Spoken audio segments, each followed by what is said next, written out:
تسمح لمرتك تفتش بجوالك؟ طبعا لا. شو السبب؟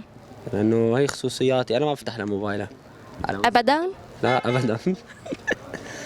يعني بس هي مثلا تفوت على المطبخ باخذ لها يعني بفتش، بس هي ممنوع. طيب ما ليش انت مسموح وهي ممنوع؟ بفتش، بقعد بلعب بالالعاب عندها مو وقتها. يعني ما عندك حساب الفيس الانستا الواتس عامل ربط جهاز؟ اعطتني اياهم انا، بس ما هي لو طالبتهم تبعاتي بعطيها اياهم بشواربي. عادي. يعني في ثقة، ليش انا اخذهم؟ ما دام في ثقة، يعني هذا اللي بيقعد بيفتش معناتها ما في ثقة، ليش العلاقة كلها من الاول؟ انت لانه في ثقة ولا لانه ما بدك تعطيها الجوال؟ هو لا، انه انا ما بدي اعطيها الجواب. صريح وزيادة. بس لا، انا بثق فيها والله، وهي بتثق فيني. طب هي الثقة بمحلها؟ بمحلها. يعني ما هيك محادثة؟ بيت اخذتها معها.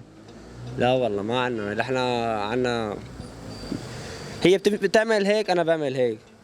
انا ما عم اقول عنها، يعني احنا انه هي الثقة اللي عطيتك اياها انت قدها. طبعا. سالية والله، بدقي لها وساليها. دق لها. هلا بدق لك إلها تحاكيها.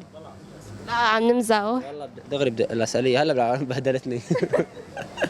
شو عامل؟ كسرت الموبايل. يعني زبوني حاطين موبايل هون على الرف، وقعت العلاقه وكسرت لها الموبايل، ما قدرت احكي، عم بهدلتني انه ليش ما ضاربها للزبونه. الزبونه لا قالت لي عفوا، لا قالت شيء، كسرت الموبايل ومشيت. يا لطيف. والله يعني الله يهدي النفوس. $400 وين بدنا نجيب حقها ما بنعرف.